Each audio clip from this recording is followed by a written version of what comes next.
Hey, homeschool friends. So I love looking back on the past year. I love reflecting on what happened. I feel like it really helps me with like big picture, like to see how the whole year went. It definitely helps me put things in perspective, helps me see where we succeeded, where we struggled, helps me plan for next year. And so I wanted to spend a couple of videos and share that for each of my individual children. And so in this video, I'm going to be focusing on my son who is in second grade for this current homeschool year.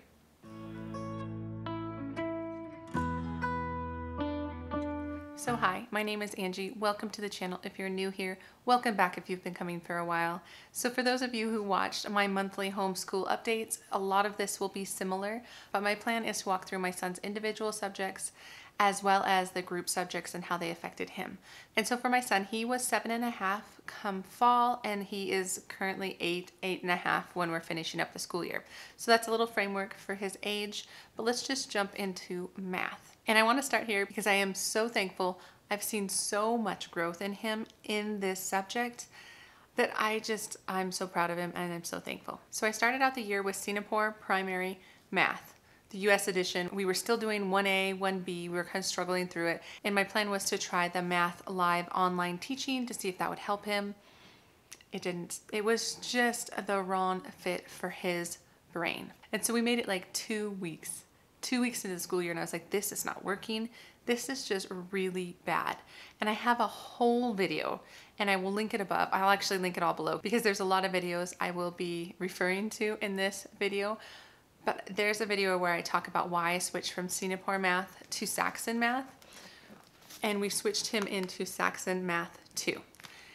It's been phenomenal. For him, I think he just needed a really straightforward approach, something that spirals significantly and has a lot of review involved and a lot of practice. And that has worked for him. He is really conquering more of those addition and subtraction facts, and it has just taken all year to get there, and he does need a little bit of time to think about it, but for the most part he gets to the right answer when we are talking about math. So Saxon has been a game changer for him, and I'm so happy we switched. So that is kind of my recap reflection on math, and I'm gonna go with Saxon for him as long as we can. As long as he is still thriving in that program, I'm gonna keep it the same. I might look into the Nicole the Math Lady for some future years, but we're planning on using Saxon come next year for him. Okay, so that's math. Moving into language arts. So there are a lot of components for language arts, but for him specifically, he needed to learn how to read. And so I will talk about spelling and grammar and early composition and all of that in just a second, but the main focus I had for him for this year was to learn how to read. And he did. Like, if you've been following my updates, he has just recently started independently reading, and he's so proud of himself. He's so excited for like summer reading programs and all the things. So this year, his second grade year, he learned how to read. So as for the recap of how we got there, oh my gosh, we've been through so many different programs, but we started with All About Reading Level 2 because we had finished up All About Reading Level 1 at the end of last year. So naturally we moved into Level 2, and it really was a good fit for him. It was perfect to gain back his fluency and his confidence. And so it was a good fit until it really wasn't, and then we made another big switch.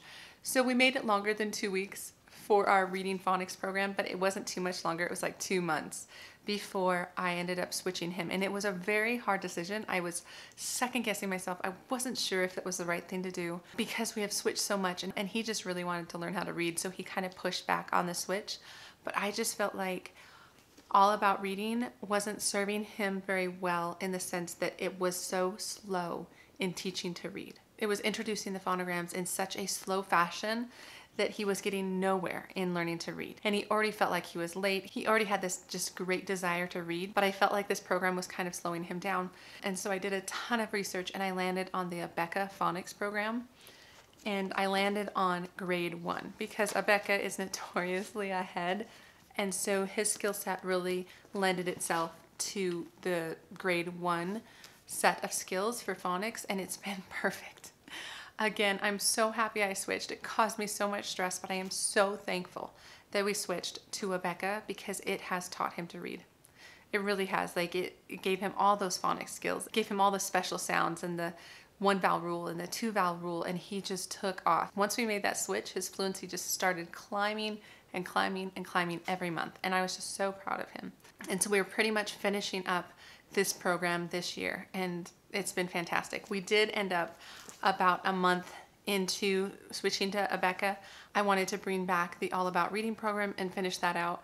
One, it was because he really wanted to. He wanted to complete it. I feel like he was just feeling like he's not completing anything, and he wanted to complete that program. So I kind of brought it back in, and there was many different reasons that I thought it was beneficial, and I will link a video where I talk about that. And so I am glad I did that. As for if I'm going to keep the 2 programs for next year, no, I'm not. Not for him, because he's already independently reading. I don't feel like he needs that at all. I'm still on the fence as to whether I'm going to be using Abeka grade 2 or not. Oh my gosh, I'm not sure. Hopefully I will have it figured out before I post all my curriculum videos, which are coming the first week of June. So I'm very excited to share all that with you. But I'm still trying to decide what I'm going to do with him now that he is independently reading. So that was our reading journey. Oh my gosh, I'm so thankful. Like, everything else could have been terrible this year, but the fact that he is reading really just kind of makes everything worth it. And so that is reading and phonics for my 2nd grader. Next, to move on to spelling. Okay, so here's how I feel about spelling. I felt like I was so focused on reading that everything else kind of took a back burner. So we did spelling. I just don't feel like we did it very well. So we did All About Spelling. We did All About Spelling level 1, and we're about 10 lessons into level 2 currently. And so we're working our way through All About Spelling. Now, I think it's a wonderful program. I think it teaches spelling really well and really precisely, and I like that. What I'm finding is I am not very good at making this program happen. Like, I dropped all the cards, I dropped all the tiles. We just started going off the lists and the dictated phrases and dictated sentences, and I was trying to make it work within the framework of my family, within the fact that we just don't have a lot of time to spend on this program. I feel like All About Spelling is very teacher intensive. So he learned some stuff, definitely. And I'm gonna hold on to the programs, but I don't think I'm gonna continue with All About Spelling, just because I don't feel like I was doing a very good job teaching it. I feel like it needed more review, or it needed me to bring back a lot of the words, or it needed me to focus on it until mastery, but I wasn't doing any of those things, and I just felt like I was like, okay, we'll just do our words. Good enough. You got some of them right, and I corrected you, and then we just moved on. It's how it felt. It just didn't feel like we were actually moving the ball anywhere, to be honest. And partly I think there's some developmental readiness. I don't know. I'm still trying to figure out what is a proper expectation for spelling at a 2nd grade level. But we did some spelling. Not the greatest, but we did it. Okay, the next thing I want to talk about is grammar and composition. This was another area where I feel like we were all over the place. So I started the year out with Sunlight, their language arts level 1. I'll put it up here. I feel like I wasn't quite in the right frame of mind to do this program. I just didn't do it very well. Again, I felt like it was too loose. It didn't have enough structure or review. I felt like it didn't give me, as the teacher, enough hand-holding. So that was my issue with the Sunlight Language Arts program. Spoiler alert though, I'm going back to Sunlight Language Arts, and I will explain more about that in our curriculum video coming up. But at this point, when I was doing level 1, I just wasn't doing it very well. I feel like, especially with the composition or the creative expression, I was having a tough time teaching that, and he just was kind of looking at me with a deer in the headlights like, what are you expecting me to do, Mom? Is how it felt. So we made it to about November before I switched, before I was like, okay, well, this is not the right fit for me as a teacher as well as for him, and I need more. And really, this is, again, another disclaimer before you write me a comment down below, is I'm working through understanding how to teach writing. What are good expectations for composition and writing at this age? I know there's a lot of opinions. I'm trying to work through some research on understanding that, and I think this year kind of proved out that I feel a little bit more insecure in this area, but that's okay. So to continue the story, in November, I switched to EIW, so Essentials in Writing Grade 2. Why I switched to this? Couple reasons. There's DVDs where there's a teacher that teaches. I loved that. My son loved that. He thought Mr. Stevens was really funny. I liked that the first half of the year was grammar, the second half was composition. We did fine with it. He would watch his little video and we'd work through the worksheets, and it worked pretty well. But when we got to the composition section, kind of this past couple months, I felt like, again, it was something I did not know how to teach or what was some proper expectations. It was a bit of a struggle. It's not a bad program. I think I'm just going a different direction come next year. So stay tuned for that. Sorry that that's a little all over the place, but that is what I was doing for grammar and composition this year. It was started with Sunlight and moved to EIW, and I'm going to do something different next year is kind of where it's going to land. And then when it came to handwriting, I started with Danielian handwriting. I have a whole video on that. And I love Danielian handwriting. When we switched to Abeka in October, I just switched to the handwriting too. I was trying to streamline things. I was feeling overwhelmed for so many different reasons. And I was trying to streamline. So I was like, I'm just going to do Abeka handwriting along with Abeka phonics and language. So I did that. And I just now realized that didn't quite work well for my kids. I did move them back a level. Like, I wasn't expecting my son to do second grade cursive because Abeka's kind of ahead. So I had him do first grade cursive.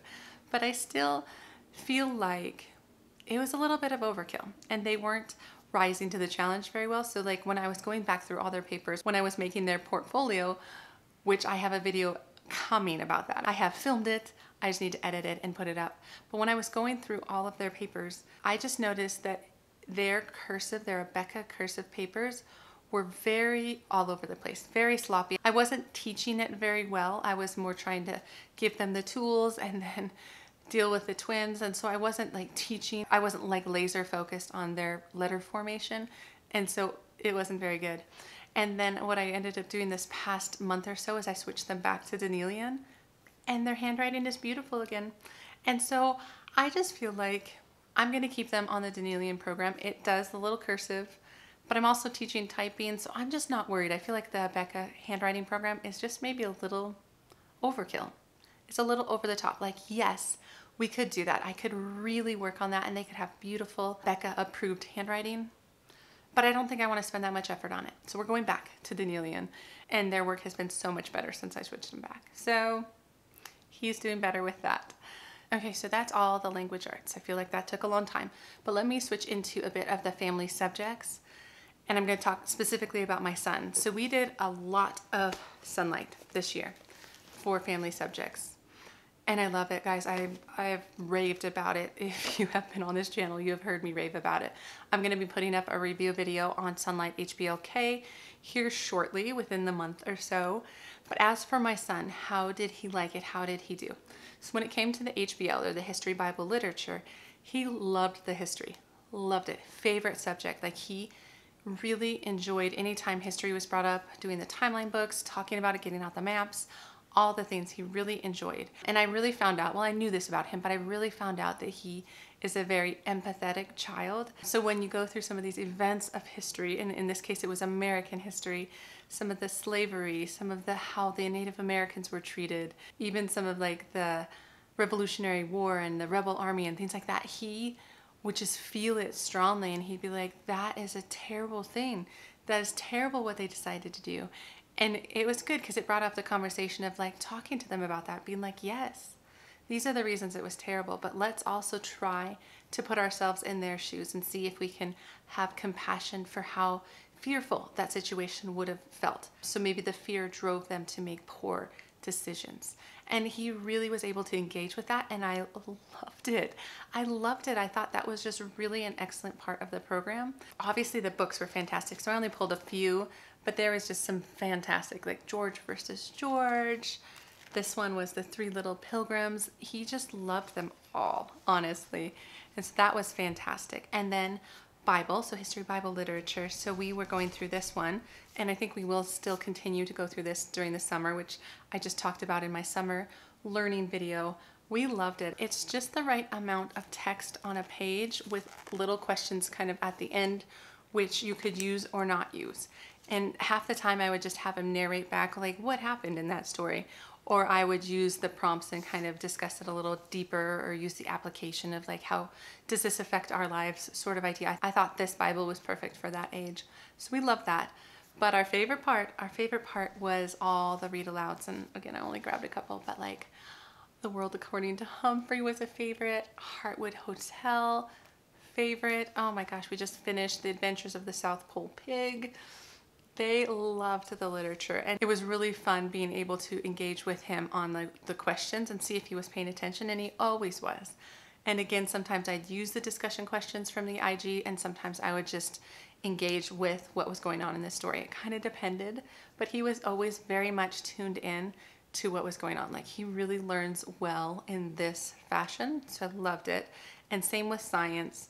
And so we use the Science Level A from Sunlight, and it has, we're currently finishing up this book and they're loving it. It's a Lift the Flap engineering book, but I mean, there was a lot of stuff like these Magic Schoolhouse books and the Let's Read and Find Out books. So many good books. And he even really loved the activity sheets. He didn't have to write them. We were working more as a team, but we would just be discussing the questions and marking them off, and he enjoyed doing that.